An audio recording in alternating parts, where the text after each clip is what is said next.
Welcome to the HCI family of podcasts. We're your source for personal, professional, and organizational growth and development.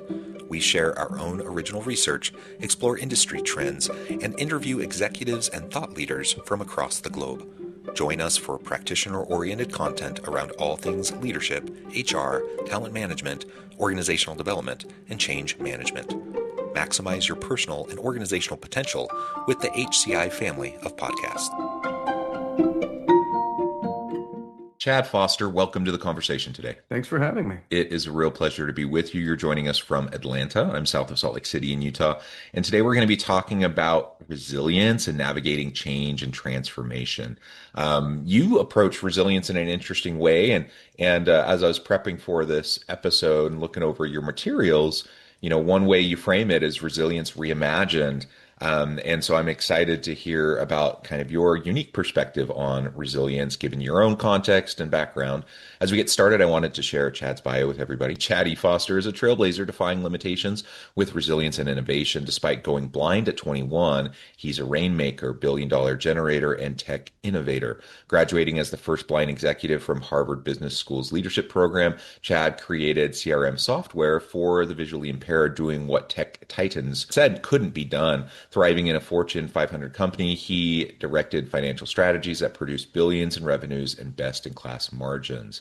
Now, there's a whole lot more I could share about Chad, but I'm going to pause there. Anything you would like to share with the audience by way of your background or personal context before we dive on it? I guess just quickly, I do things that most people don't associate with blind folks, whether that's jumping out of airplanes or downhill skiing on double black diamonds or competing in Brazilian jiu-jitsu tournaments. I tend to do things that aren't the most comfortable, even if you can see, maybe. And the fact that I do them without being able to see maybe is a little bit more unusual, but I feel like we have to continue to be uncomfortable to continue to grow. Oh, I love that. Yeah, absolutely. If we're comfortable, we're really not learning, are we? And so if we want growth, we have to push ourselves, get out of our comfort zone, challenge, learn. It means we're going to fail. We're going to fall down, but we'll pick ourselves back up and be able to do cool stuff. And so what a great example. And yeah, you just listed a whole bunch of stuff that I can't even imagine doing myself. And I am not visually impaired in any way. But it just sounds crazy to me. I am scared of heights. I don't want to jump out of a plane. I don't do jujitsu or any of those sorts of things. Anyways, very awesome. It was a little intimidating, and I wasn't too far from you when wasn't that I started there, but I've certainly skied in the Park City area before and enjoyed some of the powder that you guys have there. But you're absolutely right. It's so important that if you understand you're never getting outside of your comfort zone, you're never being uncomfortable, then you'll never grow. I think of comfort zones as complacent zones, and nothing really innovative ever happens when we're being complacent. Yeah, yeah. And yet, that's kind of human nature. That's where we like to be stable and predictable and safe. And so you really kind of have to push past all that evolutionary psychology that's deeply wired in our brains to get yourself to the point where you can actively seek that without being bombarded by fear or anxiety.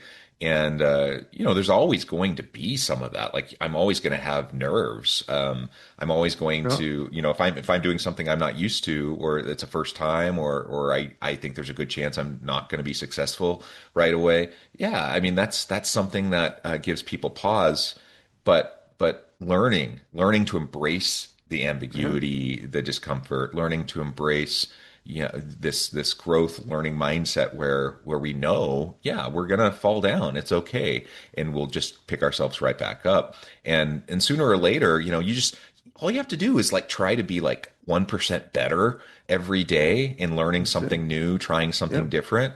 And in the aggregate, that transforms your life. That will allow you to do so many just amazing things and accomplish things, have great relationships, all the different things that I think most humans want.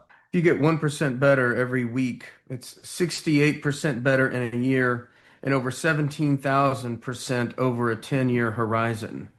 It's literally compound interest on incremental progress. And so just like what you look at in an amortization table, being a nerd, that's kind of what I did for a while, looking at amortization tables and things like that. But you look at that and what you can invest in yourself imagine being 17,000% better at something 10 years from now. Well, it starts with the little actions that make you just 1% better every single week. And I see that all the time in jujitsu.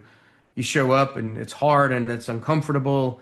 It's scary from time to time, or at least at first it is. And you push through and you get just a little bit better and a little bit better and a little bit better, and you don't realize it. But in several years, you look back and go, "Holy smokes, I'm actually learning this thing that seems so hard at first, and it is very hard." But, in my opinion, things that are very hard are the things that are worth doing. It's the easy things.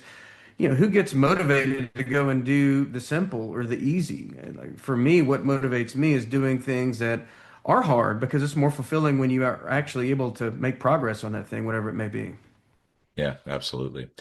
Well, in the introduction today, I talked about how, you speak, you do all sorts of cool stuff. And one of the things you Mhm. often talk about is resilience reimagined, navigating change and transformation.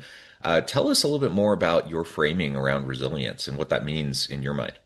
Well, I have what I've unpacked over the last 10 years. I started looking at my own career, trying to understand how did I end up where I'm at? Because looking at where I'm at, I'm a little outside the bell curve. Looking at the organizations I've been in, I've been in the top 1% of the organizations that I've worked for, and I was literally the only blind person there.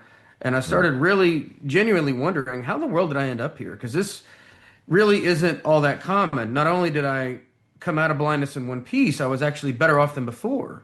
How did I end up becoming as fortunate and as blessed as I've been able to do? What were the mindset shifts and the actions that I needed to take that took me from being a victim of going blind at 21 years old and having to reimagine my life and what that meant for me, what I wanted to be when I grew up, and having to say goodbye to all the things that I thought I was going to do and all the things that I thought I was going to become, to then reinventing myself and going from, okay, I wanted to go into the medical field, went blind in college, can't really do that. So ended up going into business administration, started working for a big tech company.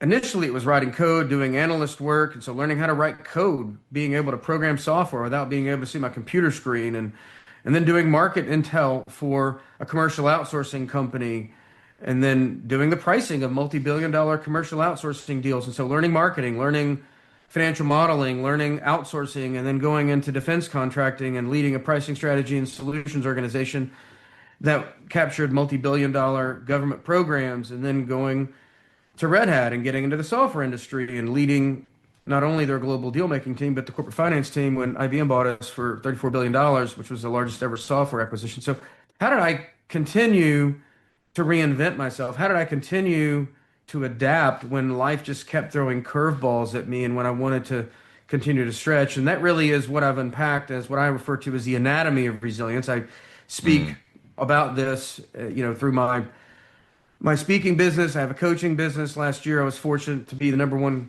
speaker for the world's second largest bureau, where I've traveled all over the world from cities as far flung as the Middle East and South America, North America, Europe, and everything, everywhere in between, talking about my blind ambition framework, helping people understand what it takes to be more resilient. And I've really boiled it up to 5 pillars that I think are the essence of thinking more resiliently. So, what does it take? We hear a lot about the need to be more resilient, but I don't really hear a lot about what it actually takes. To me, it tends to yeah. sound like, I don't know, like platitudes. Hey, try harder and don't give up and keep going and push. And those are symptoms of being more resilient, but they're not particularly helpful when you're in the middle of that change curve, when you're having to deal with the hard things that are coming at you.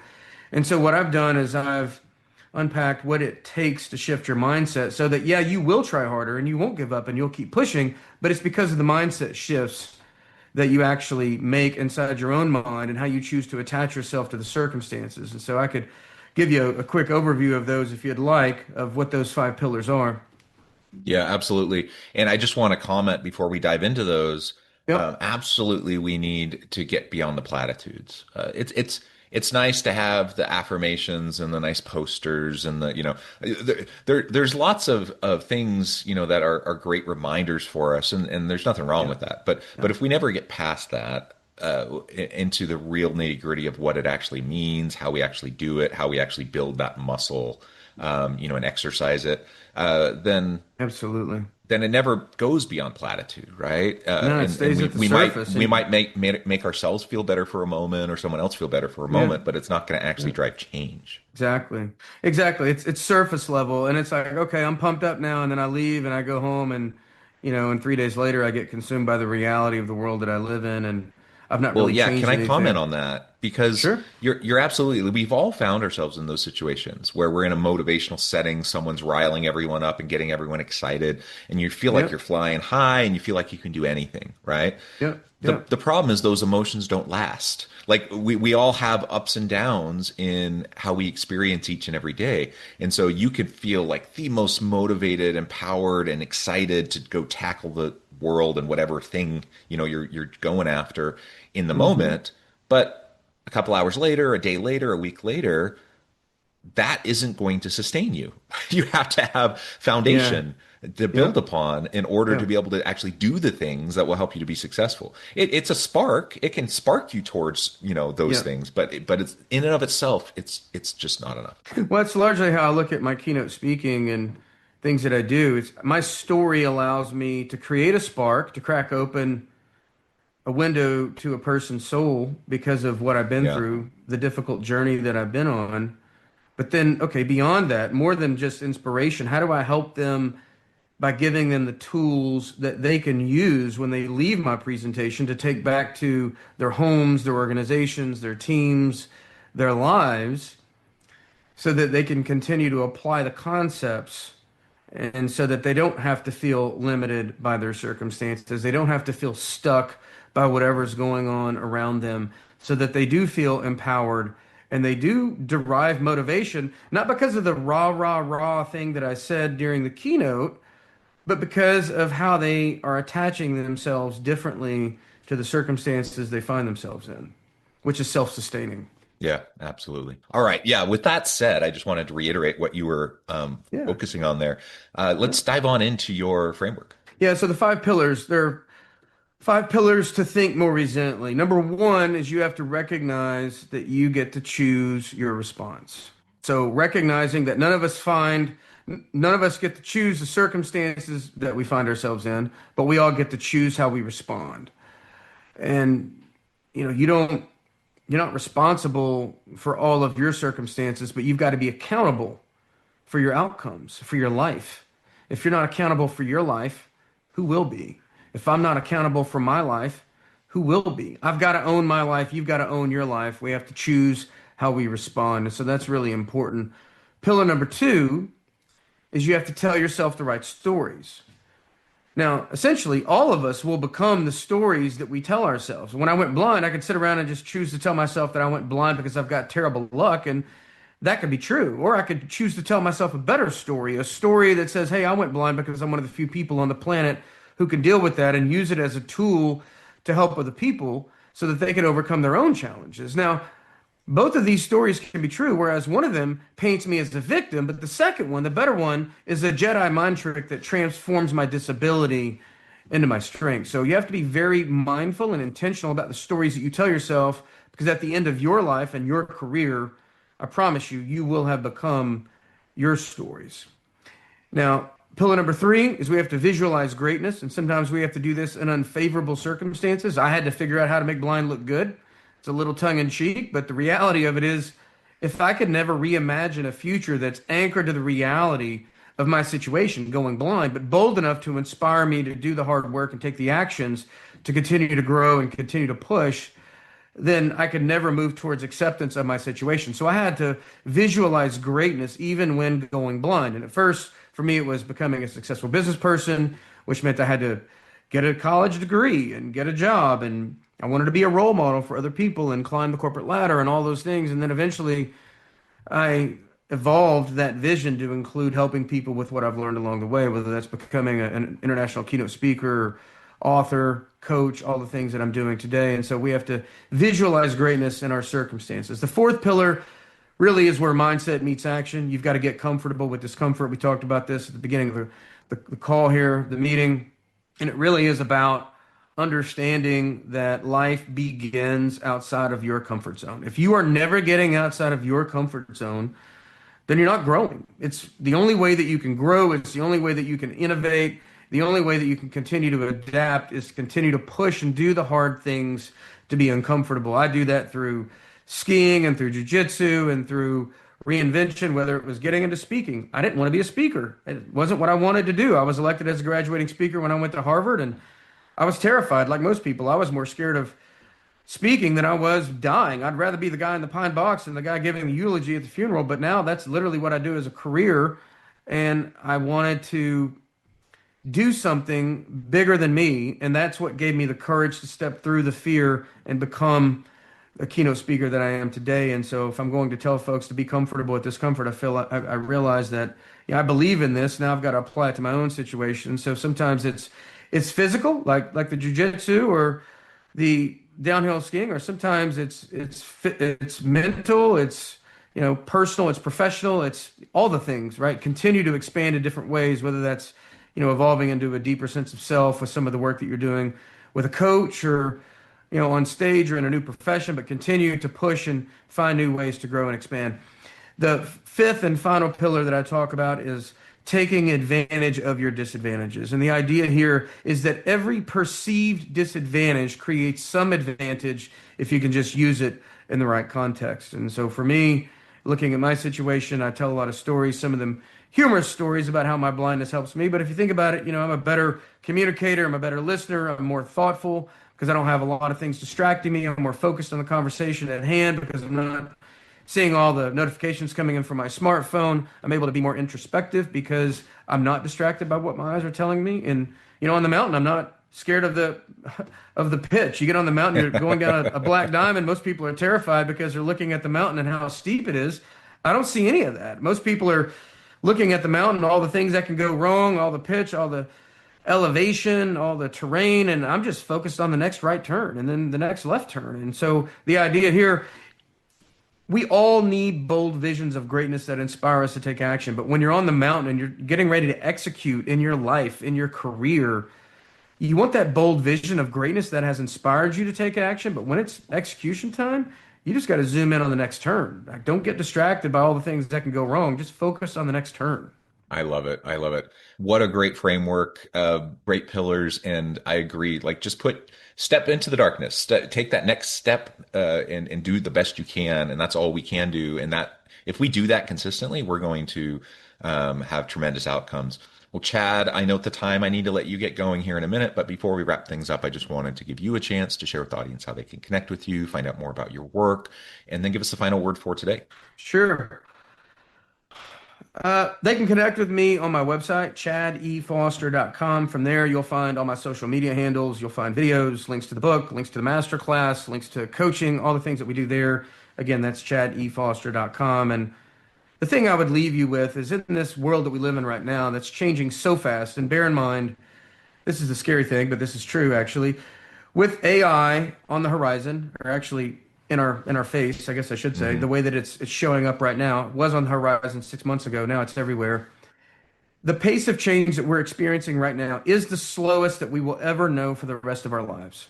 So I just want to let that sink in for a minute. This is as slow as it will be, which means we will have to be more adaptive, more nimble, more able to reinvent ourselves and pivot and find new and creative ways of doing what we do. With that, trying to predict where things are going to be in 5 years is kind of a fool's errand, I think. So how do you just figure out how to do the next right thing?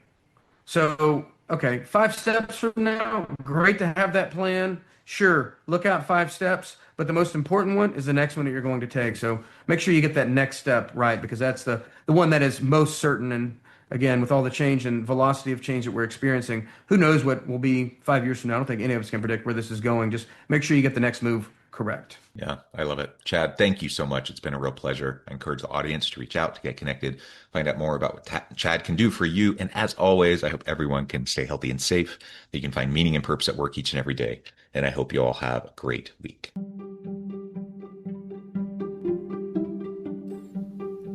Thanks for joining us for this episode of the podcast. We hope you stay healthy and safe, and please join us again soon.